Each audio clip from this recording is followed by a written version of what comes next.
Lepo pozdravljeni na Slovenski matici.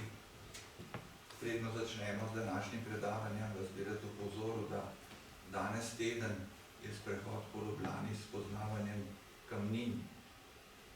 Vodil bo dr. Matevž Novak po kratko turo tukaj po Ljubljani, da boste videli, katere kamnine, kdo se bo pač udeležil, katere kamnine so ugrajene v ljubljanski objekt. Zdaj boste še dobro vabilo posebej. No, danes pozdravljamo tukaj profesor dr. Nadjo Zupan iz Inštituta za krasoslovje iz Postojne, ki nam bo predstavila tole pobudo za sprejem oziroma za dan krasoslovja pri UNESCO, svetovni dan. No, predno mi prepustim besedo, par besed o njenem delu. Profesorca dr. Nadja Zupan Hajna je ena od srednjih osebnosti sodobnega krasoslovja. Svojo akademsko pot je začela na oddelku za geologijo na TF v Ljubljani, kjer je leta 2002 doktorirala, danes pa deluje kot znanstvena svetnica na Inštitutu za raziskovanje krasa ZRC, SAZUD, Znanstveno-raziskovalnega centra Slovenske akademije. Svoje strokovno znanje je izpolnjevala v Kanadi, Avstraliji, kjer se je posvetila datacijam sige in morfologiji hipogenih jam. Njen obsežni znanstveni opus šteje preko 500 bibliografskih enot, vključno z več kot 100 izvirnimi članki v uglednih mednarodnih revijah. Raziskovalno se posveča jamskim sedimentom kot arhivom paleoklimatskih sprememb. Njeno delo o Račiški pečini pa je uvrščeno v seznam svetovne geološke dediščine. Svoje znanje prenaša tudi v planetarne raziskave, kjer v okviru Evropske vesoljske agencije preučuje jame na Marsu. Tam še ni, da se mi zdi. Ne, še. Njeno mednarodno avtoriteto potrjuje predsedovanje Mednarodni speleološki zvezi kot idejna vodja projekta za razglasitev Mednarodnega dneva jam in krasa pod okriljem UNESCO ter snovalka odmevnih razstav, na primer v Postojnski jami, pomembno prispeva k promociji krasoslovja. Hkrati kot predavateljica in mentorica na več univerze vzgaja nove generacije strokovnjakov, ki bodo nadaljevali njeno izjemno delo. Prosim. Hvala, gospod profesor. Tako lep povod je bil, da se sploh nisem hotela dvigati. Dobar dan. Hvala za povabilo. Se upravičujem nekaterim, ki ste tole že kdaj slišali. Drugi pa malo več boste zvedeli, zakaj sploh Mednaroden dan jam in krasa, ki je bil razglašen novembra lansko leto v Uzbekistanu na generalni konferenci UNESCO. Zdaj, kaj je kras? Kras je pokrajina z značilnim reliefom, jamam in podzemnim vodnim pretakanjem, ki so nastali te oblike zaradi procesov raztapljanja. Tako da kras ni samo površje, niso samo jame, ampak je nekako 3D blok, kamninski blok, v katerem se potem v podzemlju pretaka voda. Kras deluje, ali pa so enake oblike, na vseh kontinentih jih najdemo. Ko imate na tem zemljevidu predstavljen, kje vse kras se nahaja, moram reči, da ni čisto popoln še ta zemljevid, izgleda pa različno v različnih delih sveta. Ne samo zaradi tega, ker so kamnine različne, ampak tudi zaradi tega, ker je različno podnebje in je zato tudi hitrost raztapljanja drugačna in tudi drugačne so okolje v katerem je potem rastlinstvo tudi v različnih količinah prisotno. Medtem ko imamo v puščavskih območjih, to je recimo kot je Sahara ali pa v arktičnih območjih ali pa visokogorju, zelo malo rastlin, imamo tudi malo tal, to se pravi prsti, zato imamo tudi malo CO2 na razpolago in zato je raztapljanje počasnejše, medtem ko je v tropskih predelih, kjer imamo veliko padavin, potem tudi raztapljanje intenzivnejše in se hitreje ti procesi dogajajo. No, najbolj tak osnoven ali pa klasičen kras, bi lahko rekli, to je karbonaten kras. To je kras na apnencih, to poznamo pri nas recimo na planoti nad Trstom ali pa tudi v visokogorju, Triglav je kras recimo, kjer vse povsod, kjer imamo apnence. Zdaj, geologom ni treba razlagati, ostali pa ja, apnenc pač nastane v morju in se potem litificira, to se pravi okamni jo in potem lahko tudi, ko pride iz tega okolja usedanja, nastajanja v okolje z padavinsko vodo, z meteorno vodo, potem začne takoj zakresevati. Tako da kras nastaja z raztapljanjem, seveda bolj hitro je pa raztapljanje, več CO2 imamo na razpolago. In potem, ko se ta apnenec raztopi, v raztopini potem prehaja v jamo in potem zaradi izhajanja CO2 iz raztopine se potem v jami izloča kot kapniki v obliki pač kalcitne sige.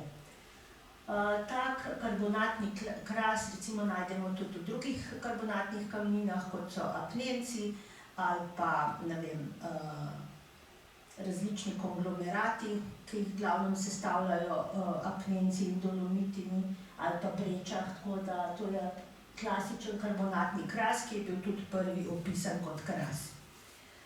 Kraške kamnine so zelo pomembne, petrologija, to se pravi, so lahko karbonatne kamnine, potem sama litologija in pa strukture, ki potem pogojujejo, kakšni površinski in pa podzemne oblike bodo nastale.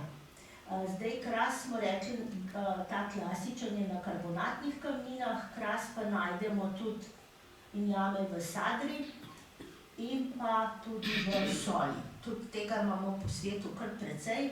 No, in ker to obeh primerih nastajajo jame in pa površinski pojavi zaradi raztapljanja, se potem zdaj v sedanji literaturi to smatra tudi kot kras. Ni več kras samo mišljen kot v karbonatnih kamninah, ampak tudi v evaporitnih kamninah, to je sadri in pa soli. Kras in jame pa najdemo tudi v drugih kamninah. Nekoč so to imenovali psevdokras, ker so pač oblike podobne kot na tem klasičnem krasu, ampak predvsem v recimo Južni Ameriki, kjer so kremenovi kamnine, predvsem peščenjaki na površju že zelo dolgo časa, so tudi v njih nastale jame in pa tudi na površju. Tako da imamo ogromne jame v kremenovih peščenjakih v Venezueli recimo, v Braziliji, potem jame pa najdemo tudi v lavi, to so tako imenovani kanali v lavi, lava tube, ali pa v ledenitih, tudi škavnice recimo na površju granita lahko najdemo, jame so pa v razpokah, ampak to so procesi ali pa vsaj kisline, ki to raztapljajo drugačne, velikokrat so vpleteni mikroorganizmi, lahko pa pač nastajajo s popolnoma drugimi procesi. Voda v krasu ponavadi ponikne, v kras poniknejo ni na površju, ampak skozi razpoke in skozi ponore izgine v podzemlje, ampak samo v ekstremnih pogojih, kadar je kras res poln vode zaradi velike količine padavin, takrat najdemo vodo tudi na površju. Tako da, kot smo rekli, glede na kamninsko osnovo in glede na količino padavin strukture, potem rastlinstvo, potem najdemo različne površinske kraške oblike, ki so pa značilne za kras po vsem svetu. Od žlebičev, škrapelj, vrtač, odornic, kraških polj. To, kadar imamo take oblike, potem vemo, da smo na krasu. Jame so pa v podzemlju, manjši so kanali, ki začnejo rasti iz kanalov in iz razpok najprej, potem pa, ko jih pa človek enkrat tako noter gre, pa jih imenujemo že jame, ki so pač različnih oblik, od brezen, to se pravi vertikalnih do horizontalnih, z vodo, suhe, pač različne jame. Če bi samo o jamah govorili, bi lahko imeli večurno predavanje in tudi o kraških pojavih na površju. Tako da s tem se danes ne bomo ukvarjali, ampak jame pač nastajajo največkrat te prav kraške jame na dva različna načina. Ali z to meteorno vodo, ki pronica v kamnino, ali pa tudi z vodo, ki se dviga iz globin in je ponavadi toplejša, obogatena z žveplom ali pa obogatena tudi s CO2-jem, ampak to so popolnoma drugačni procesi in pa drugačne oblike jam, ter minerali se v njih izločajo, kot pa pri tej navadni epigeni meteorni speleogenezi. Zdaj jame začnejo nastajati kot majhni kanali v zaliti coni, v freatični coni in potem rastejo. Potem v času lahko v njih vdre tudi odornica, ponikalnica, ki prinaša sedimente s sabo. Jame pa potem v času zaradi padca vodne gladine v krasu ali pa zaradi tektonskega dviga lahko prehajajo tudi potem v druga okolja, v dozno cono, kjer ni več stalno zalita ta epifreatična cona, pač je poplavna cona, kjer ob velikih količinah padavin se ta pač poplavljena. In zgornji deli potem krasa so te starejše jame, ki se samo še siga odlaga. Prav zgornji del jam je pa dostikrat izpostavljen tudi površinski denudaciji, to se pravi raztapljanju s površja. Tako da jame, ki obstajajo v podzemlju, lahko v milijonih let postanejo tudi jame brez stropa. Najprej kot naravni mostovi, potem pa kot jame brez stropa. Če pogledamo, to je naravni mostovi, ki so zadnji ostanki nekdanjih jam in pa potem prav brez stropa jame, da pa vemo, da so jame potem, ker v njih najdemo kapnike, samo stropa ni več, v njih so pa sedimenti in tudi na površju, na digitalnem modelu površja jih lahko sledimo kot jarke, da pa vemo, da to niso nekdanje rečne struge, ampak da so nekdanje jame, pa vemo potem, ker imamo prisotne kapnike. No, v Sloveniji je kras izjemno pomemben, saj skoraj polovico površja predstavlja kras. Slovenija pa tudi dežela klasičnega krasa. Izjemno tradicijo imamo v krasoslovju. Sam kras, izraz kras in karstvo v angleščini in nemščini izhaja iz naše planote, medtem ko klasični kras pa imenujemo ozemlje med Tržaškim zalivom in pa Ljubljansko kotlino. Je pa ta kras tudi naš zibelka znanstvenih disciplin, kot sta krasoslovje, speleologija in speleobiologija. No in tudi sam izraz kras je v bistvu tudi toponim na tem našem matičnem krasu, bi se tudi lahko rekli. Tako da nekak znanstven pristop k krasu in njegovim pojavom je že od 17. stoletja naprej. Tudi jamarstvo in pa speleologija, to se pravi, ljudje so včasih v jamah živeli, potem so se jih malo bali, potem pa začeli raziskovati, predvsem zaradi tega, ker so rabili vodo, tako da so škocijanske jame ali pa labodnico recimo v 19. stoletju raziskovali predvsem zaradi pitne vode za Trst. No in labodnica, ki so jo raziskali do globine 320 metrov, je bila več kot 100 let najgloblja jama na svetu. To se pravi, mi imamo zelo dobro tradicijo v krasu, v raziskovanju krasa in jam in vsi po svetu nas o tem poznamo. No, to tradicijo pa nadaljujemo zdaj v Postojni na Inštitutu za raziskovanje krasa, kjer pač delujemo z različnimi projekti in pa sodelujemo po celem svetu z inštitucijami. Vsako leto mednarodno krasoslovno šolo Klasični kras organiziramo že od leta 1993 in ljudje zelo radi pridejo in si mislijo, da vsaj enkrat v življenju tisti, ki se s krasom ukvarjajo, morajo priti v Slovenijo in pa v Postojno, da več izvejo in vidijo o našem krasu. Tudi našo aktokarsologiko večino poznate, ker je naša SCI revija. Imamo bogato inštitutsko knjižnico in pa kataster jam skupaj v sodelovanju z Jamarsko zvezo Slovenije.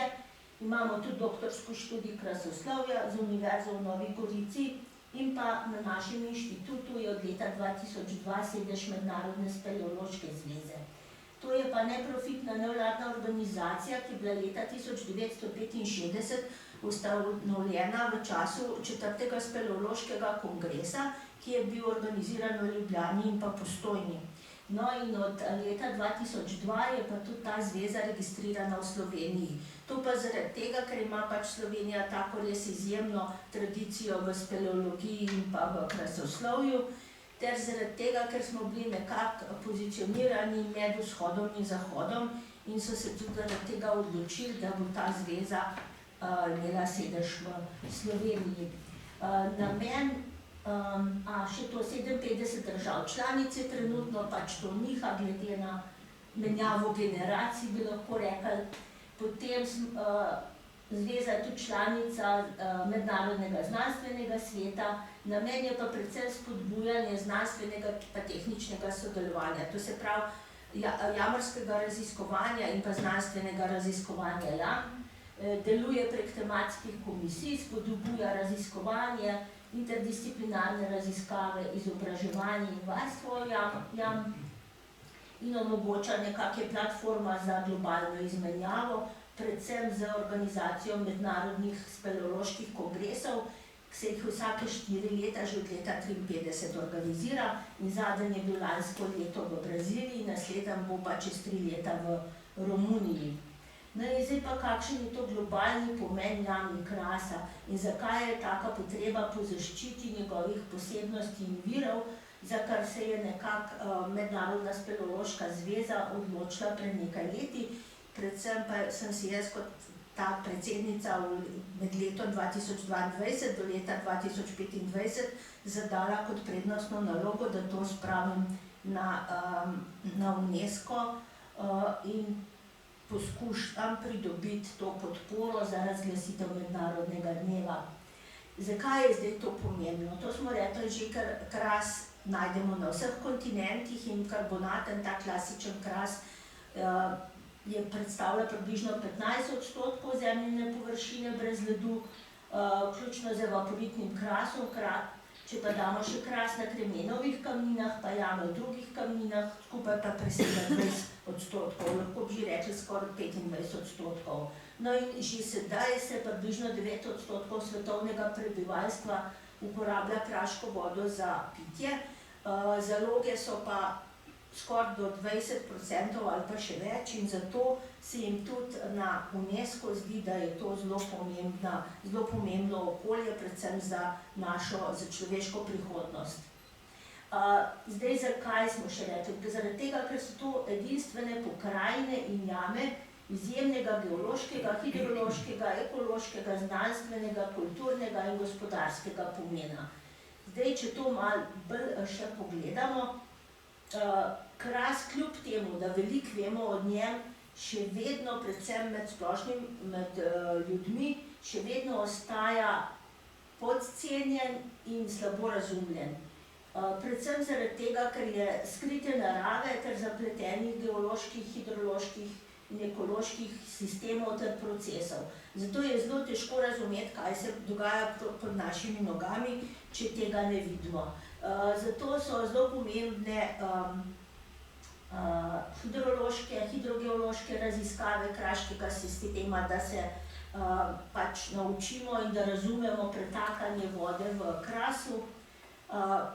To pa vidimo edino v jamah. Jame so nekako naravne vrtine v Kras, v katerih lahko potem izvajamo monitoringe in lahko opazujemo, kako se voda v Krasu obnaša. In kaj je pomembno, da jo obvarujemo čisto in pitno in kot vir za prihodnost. Jame so pa tudi arhivi sedanjih in preteklih procesov. Jame, smo rekli, lahko delujejo tudi kot naravne vrtine in nekako nudijo tudi vpogled v podzemno geologijo, hidrologijo, kot smo rekli, potem edinstvene ekosisteme in specializirano podzemno življenje ter ohranjajo arheološke in kulturne ostanke. Če gremo malo vse zdaj to pogledati posebej, jame so res okolje, v katerih najdemo to specializirano fauno, podzemno fauno, ki je prilagojena življenju samo v podzemlju. Imamo pa tudi površinske vrste, ki jame obiskujemo in jih dosti uporabljajo. In če samo nekaj dejavnikov spremenimo v tem okolju, potem prilagojena potem ta fauna nima več možnosti za svoj razvoj in za obstanek. V jamah najdemo tudi ogromno paleontoloških ostankov, ki nam pričajo o izumrlih vrstah in tudi s tem o spremembah v okolju in tudi spremembah podnebja. Enako arheološki ostanki v jamah, saj so jame bile prva prebivališča in pa svetišča. No in pa tudi jame nam ogromno lahko povedo o razvoju hominidov, saj so glavne nahajališča ostankov predhodnikov človeka, prav jame v Afriki in pa tudi drugje po svetu. Kaj pa zdaj ljudje in Kras? Kras je bil ponavadi v preteklosti zelo malo poseljen, predvsem zaradi tega, ker na površju ni vode. Voda se skriva v podzemlju. No in kjerkoli so imeli v preteklosti kraške izvire, so jih to uporabljali in tudi večja mesta so gradili v bližini kraških izvirov. Z naraščajočim prebivalstvom pa so kraški sistemi, predvsem podzemlje, pa tudi površje ogroženi.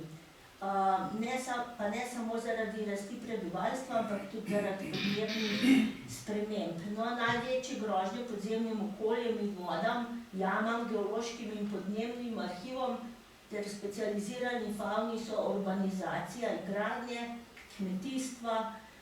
kmetijstvo, krčenje gozdov, kamnolomi, izkoriščanje vodnih virov, predvsem prekomerno črpanje podzemne vode, pa tudi prekomeren masovni turizem in pa, kako bi rekla, neprimerna rekreacija za površje in podzemlje.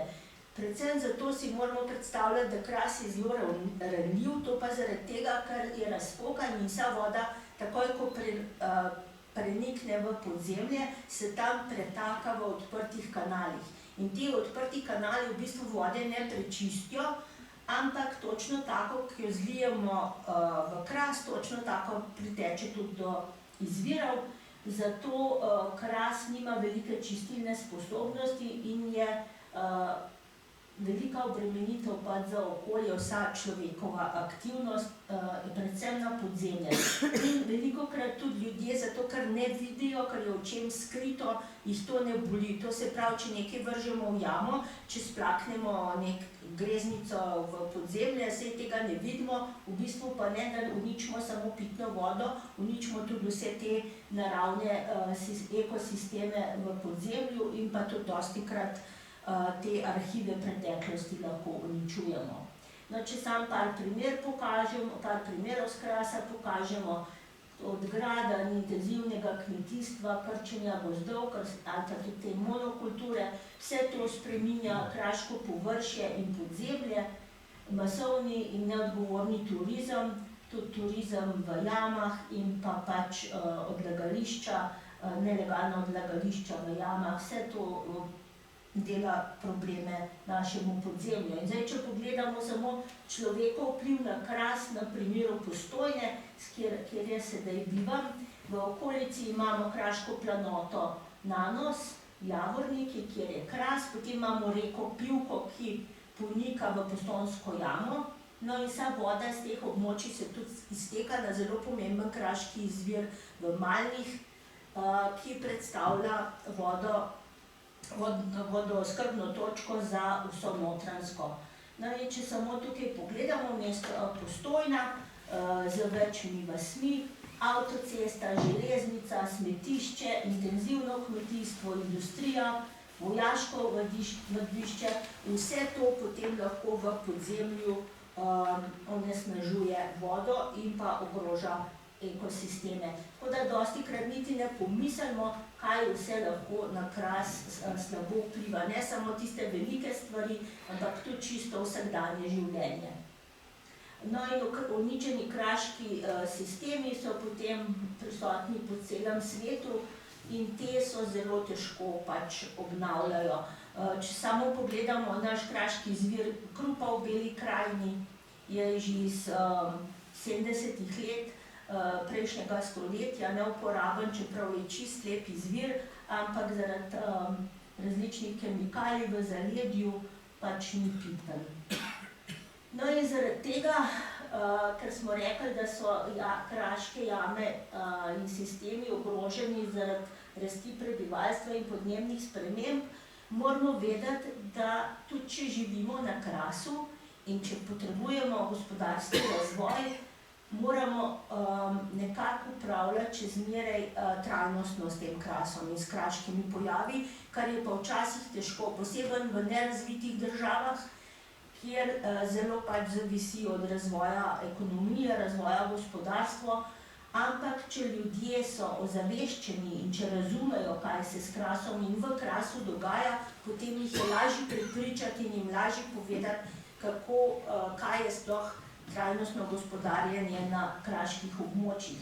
To se pravi, da temelj učinkovitega varstva jam in Krasa in vsega v bistvu je poznavanje ter pa znanje. To se pravi razumevanje, znanost. To je nekako baza za zaščito. No in tako je že Mednarodna speleološka zveza leta 2021 proglasila kar svoj mednarodno leto jam in Krasa in poskušala dvigati vedenje o Krasu in pomenu in pa seveda tudi o ranljivosti Krasa. No in v tem času smo imeli tudi moto raziskuj, to se pravi najprej spoznaj kot jamarji, kot speleolog greš v podzemlje, da ga spoznaš, potem razumi, to je raziskovanje, znanost in potem vse to vodi potem v skupno zaščito. No in ogromno različnih aktivnosti po celem svetu se je takrat dogajalo, no in takrat smo tudi prvič predstavili na UNESCO pomen jam in Krasa za svet.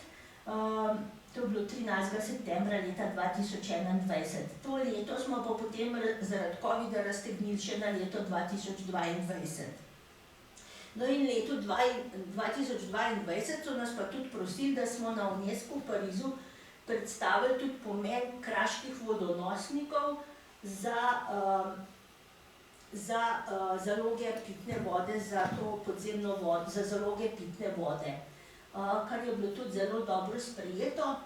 No in zaradi tega so nam potem leta 2023 je prišel direktor za vode in pa za ta mednarodni hidrološki program v Postojno na krasoslovno šolo in nam predlagal, da začnemo kot Mednarodna speleološka zveza z pobudo za pripravo predloga za Mednarodni dan jam in Krasa. No in tako smo to tudi začeli pripravljati in zbirali podpor na mednarodni, regionalni in lokalni ravni. Različna združenja, društva, inštitucije so poslale podporo. No, potem smo pa to najprej vložili ker je pač Mednarodna speleološka zveza registrirana v Sloveniji, potem mora tudi do UNESCO pristopati v bistvu prek Slovenije. Slovenija je naša matična država in zaradi tega potem smo morali to pridobiti najprej tudi našo Slovensko nacionalno komisijo za to pobudo in pa vlado ter Ministrstvo za naravne vire in prostor, zunanje in evropske zadeve ter visoko šolstvo, znanost in inovacije. No in vlada je lansko leto konec maja potem izdala sklep o kandidaturi Republike Slovenije za razglasitev Mednarodnega dneva jam in krasa na ravni UNESCO in potem je tudi pooblastila Ministrstvo za naravne vire in prostor za koordinacijo aktivnosti s kandidaturo in pooblastila tudi veleposlaništvo Republike Slovenije v Parizu za pripravo končne vloge skupaj z Mednarodno speleološko zvezo in za lobiranje za pridobitev sovlogateljev te pobude na UNESCO. No, osnutek je vključeval vse vidike krasa in jam od vrednot, raziskovanja, študij, turizem, varstvo in pa ohranjanje in nekako naj bi prispeval ta dan k ciljem trajnostnega razvoja Združenih narodov, od krepitve ozaveščenosti in izobraževanja na področju geoznanosti, podpora vodni varnosti in biotski raznovrstnosti, krepitvi varstva naravne in kulturne dediščine ter vključevanje mladih in skupnosti v varstvo okolja. No, ta dan pa glede na pobudo dopolnjuje obstoječe mednarodne dneve s poudarkom na edinstvenem prepletu geologije, vode, dediščine in biotske raznovrstnosti. To se pravi teh ključnih, a pogosto skritih sistemov. To se pravi samo dan geopestrosti ali pa biosfere, dan biosfernih območij, pač ne pokrije vseh aspektov krasa in jam in zato smo se pač odločili skupaj z UNESCO, da gremo v ta dan, čeprav je že ogromno teh dni, ki obstajajo, ampak se nam je zdelo nam in tudi na UNESCO, da je vsekakor ta dan potreben tudi za prihodnost, predvsem zaradi zalog pitne vode. No in tako, zakaj je 13. september, kot sem že prej omenila, na ta dan leta 2021 so bile jame in kras prvič predstavljeni na UNESCO v okviru dogodka Mednarodnega leta jam in krasa. Na ta datum ni še nobenega drugega mednarodnega dneva, ter nobena država ali organizacija nima prednosti. Ter so bili različni pritiski od recimo Združenja turističnih jam, potem recimo Kitajska je zelo močna, ko imajo že svoj dan, Združene države Amerike so zelo močne, potem Martelov dan v Franciji in Cvičev dan v Srbiji in tako naprej. Samo ker nismo hoteli nobenega naprej postavljati ali pa da bi bili politični problemi, smo se pač odločili za čisten tak nevtralen datum.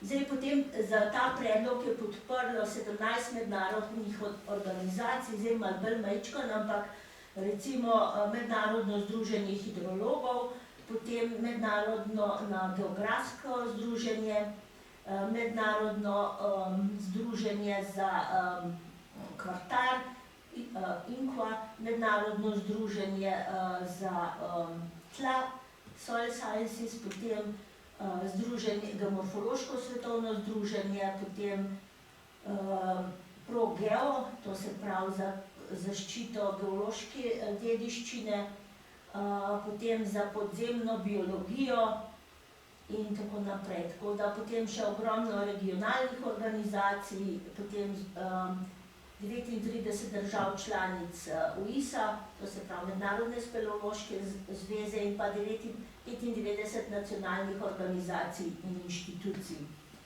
No, potem je predlog Republika Slovenija septembra uradno predložila izvršnemu odboru UNESCO v Parizu, ga je potrdil in ga predal naprej v obravnavo na generalno konferenco UNESCO v Samarkandu, kjer pa je pobudo so podprlo 67 držav članic UNESCO. To je bilo ena največjih pobud, so rekli, za mednarodne dneve v zadnjih obdobjih. In vidite, je res to zelo velik nabor držav, kjer imajo kras in jame. In je bilo tudi potem 12. novembra ustanovitev mednarodnega dneva soglasjem podprta vseh prisotnih držav. Nihče ni bil proti, ampak menda je bilo zelo pozitivno vzdušje in da so bili vsi navdušeni. Tako da je bilo to res izjemen doseg tudi naše diplomacije, ki je znala predstaviti ne samo pomen Slovenije v krasoslovju, ampak tudi globalni pomen Krasa in jam za cel svet. Tako da to je bilo res zelo, zelo velik dosežek, nad katerim smo seveda zelo ponosni. No, zdaj pa kaj sledi. Ta mednaroden dan jam in krasa bo tudi v prihodnosti, ne samo letos, ko bomo ga prvič obeleževali, spodbujal globalno in lokalno ukrepanje glede ozaveščenosti, varstva, trajnostnega upravljanja in vključevanja skupnosti in mednarodnega sodelovanja. No in že ob razglasitvi so nam pa na UNESCO dali nalogo, da ne bo prva obeležitev UNESCO Mednarodnega dneva jam in krasa v Sloveniji kot simbolni in uradni začetek tega dogodka. In tako da bomo v Postojni septembra organizirali mednarodno konferenco s tematiko o trajnostnem upravljanju jam in krasa s poudarkom na varstvu, izobraževanju in raziskavah kot temelju trajnostnega razvoja ter znanstveni ekskurziji bomo imeli še zraven izbrana kraška in jamska območja. To se pravi 10. septembra bo ekskurzija, 11. septembra in 12. septembra dopoldne bodo ta konferenca z uvodnimi predavatelji in pa predstavitvami udeležencev. Zvečer v petek 11. septembra bo 3D predstavitev jam za udeležence in javnost v Kulturnem domu Postojna. Potem 12. septembra zvečer bo pa tudi uradna proslava Mednarodnega dneva jam in krasa v Postojnski jami, ker bo pač 13. september se nekje po svetu takrat že začel, bomo imeli tudi prek YouTube kanala predvajanje te proslave in nekako bomo potem s to proslavo prišli tudi mi, slovesnostjo prišli tudi mi v ta 13. september. Ob teh znanstveni konferenci in tej glavni uradni proslavi bodo pa še različne dogodki za udeležence in za javnost in za kot obiski jam, lokalnih znamenitosti. Soorganizatorji so pa Inštitut za raziskovanje krasa, Mednarodna speleološka zveza, potem Postojnska jama, Park Škocjanske jame, občini Postojna in pa Pivka ter Jamarska zveza Slovenije, ki bo tudi organizirala še en od dogodkov za jamarje. Vsi skupaj se bomo pa zbrali potem na tej veliki proslavi. Moram se pa še pohvaliti, da smo pa že za te dogodke pa že dobili častno pokroviteljstvo predsednice Republike Slovenije Nataše Pirc Musar in pa tudi generalnega direktorja UNESCO iz Pariza. Oba sta nam tudi obljubila svojo prisotnost na tem dogodku, kar pomeni, da bo to zelo velika čast in da bo tudi zelo svetovno odmeven ta dogodek. Tako da se vsi že veselimo, vemo pa na inštitutu in pa na zvezi, da je to kar velik zalogaj za to organizirati, ampak nekako smo to navajeni in moramo zasijati, če nam je uspelo to pobudo spraviti čez vse birokratske prepreke in iz Slovenije na UNESCO in prepričati cel svet, da je to pomembna stvar. Upam, da bo res ta dan zaživel in da bo še v prihodnosti tudi prihodnjim generacijam povedal vse, kar vemo že o krasu in jamah, zakaj so pomembni in da bo tudi še veliko novih spoznanj zaradi tega dneva in pa zaradi drugih pobud prišlo še v prihodnosti. Tako da to je vse z moje strani. In hvala za vašo udeležbo in za poslušanje. Če imate pa še kakšno vprašanje, pa sem na razpolago. Hvala.